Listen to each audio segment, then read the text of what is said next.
psi is good for just serving and slightly petulant. Then you move it on over to 7 psi. You get a little more carbonation. You get up to 10, you're going to get some pretty solid carbonation, but don't expect any head. It is mead. So, there's no proteins to hold that head in place. And then I think if you get past that, you just start to get into this carbonic bite that's not pleasant in mead, because mead's such a delicate flavor to start with. You start getting past 10 psi and, you're just swirling it around trying to get the carbonic acid out of there. Yeah. There's some there's some pretty good commercial examples. Sorry, Dave, go ahead. So I say, if you go over 10 psi on a kegging system anyway, it shoots in the glass so fast all your carbon is just blown out. The only time I go over 10 psi is if I'm doing a nice stout Belgian ale that's, 12+% alcohol with a nice head. Other than that, I don't ever see a reason to go above 12. Yeah, and even then, 14 tops.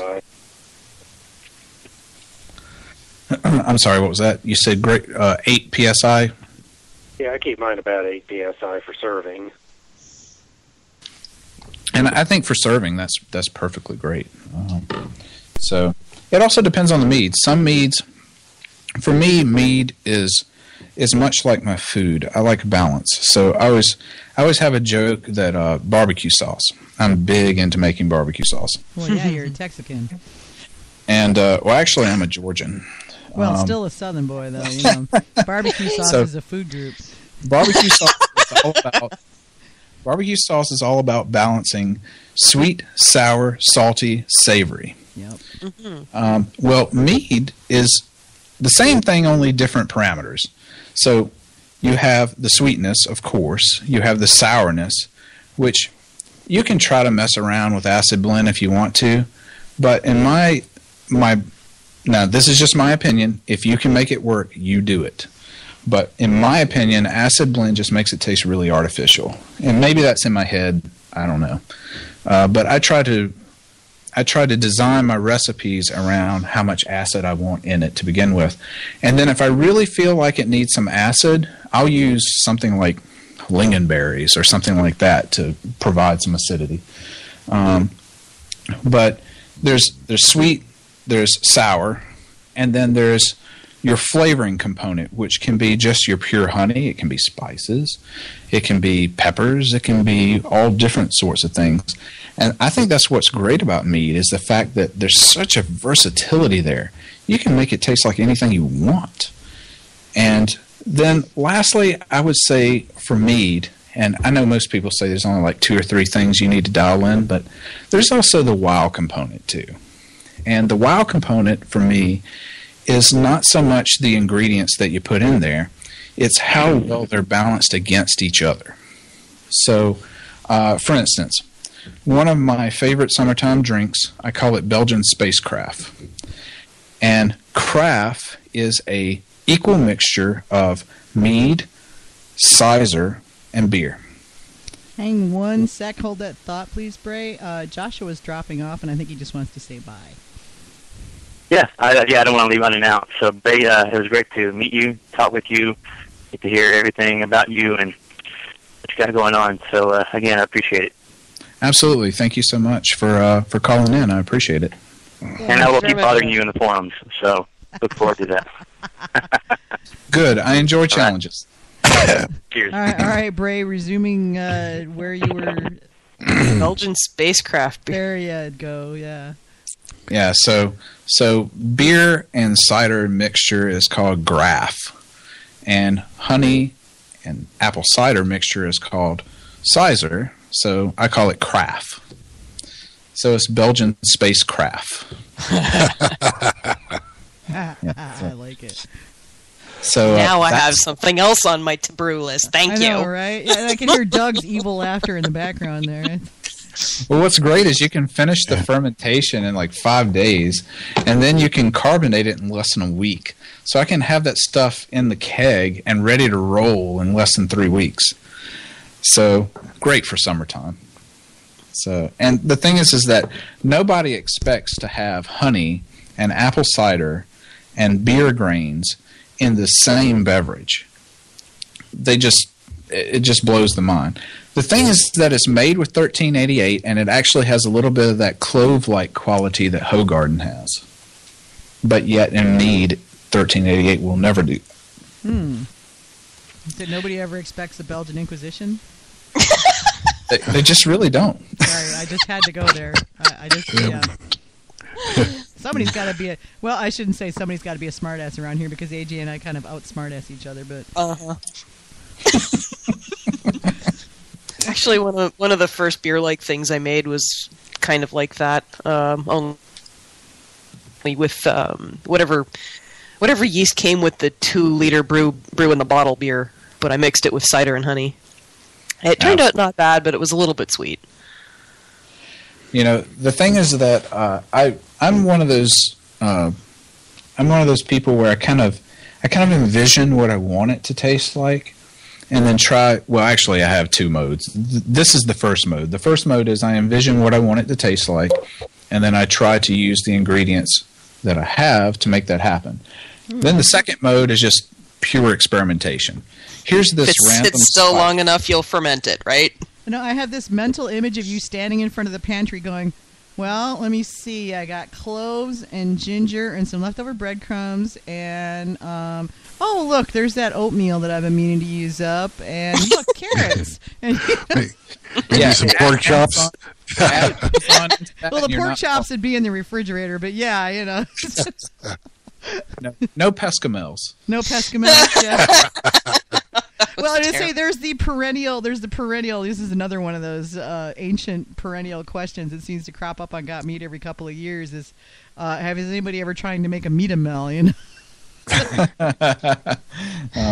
Yeah, for those of you who don't know, a pescamel is made with basically rotten fish. So it's lutefisk mead? Lutefisk mead. Pretty much. Yeah, God, I grew up in that area, and it's like, you know, okay, I'll eat lutefisk, but, you know, I mean, yeah, don't make me drink it. This does not belong in my drink. Do you use mostly the 1388, or do you use any of the other dry yeast as well? So I actually have a dry yeast BOMM experiment that is still ongoing. I've found a couple of dry yeast. I didn't test exclusively ale yeast this time. I tested yeast that were giving, I thought would give superior aromatic qualities. So basically I have Safe Ale, Abbey Ale yeast. It's important that I tell you it's Safe Ale. Oh, wait a minute. No, it was Lallemand. Safe Ale is the one that I did not use. So there are 2 companies that make an Abbey Ale yeast, and the one I used was Lallemand. The one I did not use for the Mead experiment was Safe Ale, to make that clear, because I didn't realize at first that there were 2 of the same name but made by 2 different companies. So that's an important clarification. I use that one because it's also a Belgian ale yeast, and actually it won out so far, but it does produce a little bit of a, I guess you would say, a Chimay type quality. If you've ever had a Chimay beer, has that kind of phenol clove quality, which can be good or bad depending on what kind of honey you're using. It's actually pretty good in sizers. I did find that out in a positive light. Also, I used... I'm sorry, go ahead. No, I was just going to say I used the 1388 on one batch of a Methiglin I did... Lady Windabank. It was one of the old, super old recipes out of Sir Digby. Yep. Oh, yeah, I've got that. Which I sort of patched together some of the some postings in the forums, and then filled in the very numerous blanks with some value, and it actually turned out pretty well. And that was like in, I don't know, like 3 or 4 years ago. But then, because the 1388 is so expensive over here, it's like almost $9 a pop. So I didn't use it on the next batch, and it turned out not as good as the first batch. So, you know, I'm wondering if it's just the 1388, just the yeast. I think I may have used D21 on this. So D21 is wonderful if you want a nice focused mead. And to answer your question, I use a lot of different yeast, and I use a lot of different yeast side by side because I want to know how they perform under the same conditions and what flavors they provide, because I see yeast more as like a component of your toolbox. You wouldn't use a screwdriver when you need a hammer, right? Sure, yeah. Unless that's all you happen to have in the toolbox at the time. What if you got reference? I've been playing around with BOMM 4x4 lately, and I've found, especially with some of these method that it seems to preserve things more. And right now they've got a flavoring over here called speculoos, which is kind of a gingerbread sort of thing. That sounds awesome. It does. And, so I've got the first batch of it I did, spot on when I created the must was the flavor was right there. By the time it was done fermenting, it was not speculoos anymore. I mean, it was tasty, but it was not speculoos. So now I'm back to doing test batches using the BOMM 4x4, which I've had some good luck with on metheglins. And so I've boiled my spice mix and added one to primary, and then I've got a more traditional brewing next to it with the same, virtually from the same batch without the spice mix, and I'll be adding that probably post-secondary. Trying to get that flavor there, because the Dutch over here they're not into meads at all. But I've had two people, including my physiotherapist, who was a teetotaler, say that, well, okay, if you get the speculoos flavor out, then yeah, I want to try some. So, there's some interest in that particular flavor, so I'm trying to get it right. Well, the thing is that yeast can metabolize a great number of things, and what's going to come out of that metabolism is always a toss-up. This is like I'm telling you with why yeast 1388. You stick it in beer and you can get some phenolic clovey flavors, and you stick it in mead and it's totally clean. I think in your case, since you're trying to dial in such a very specific flavor and you don't really have the specific components of it. So if you knew it was this much ginger and this much cinnamon and this much clove and this much whatever, I'm just speculating. Oh, yeah. Yeah, I've got the recipes for that, yeah. If you've got that, then you can add it all into secondary after your yeast have finished their metabolism, and then you're going to dial it in. So add half of what you think, taste it, add more as you need it, get it to where you want it to be. But since you've got this nice little bottle of flavoring, which is always nice to have, I would suggest making just a completely clean mead, nothing else in it. Get it all the way to secondary, and then start dosing it in. And very often what I'll do is I'll sit down and I'll measure a glass, take like 15 mils out, put in, however many drops, and say, okay, that is about perfect. So I'm going to add half that.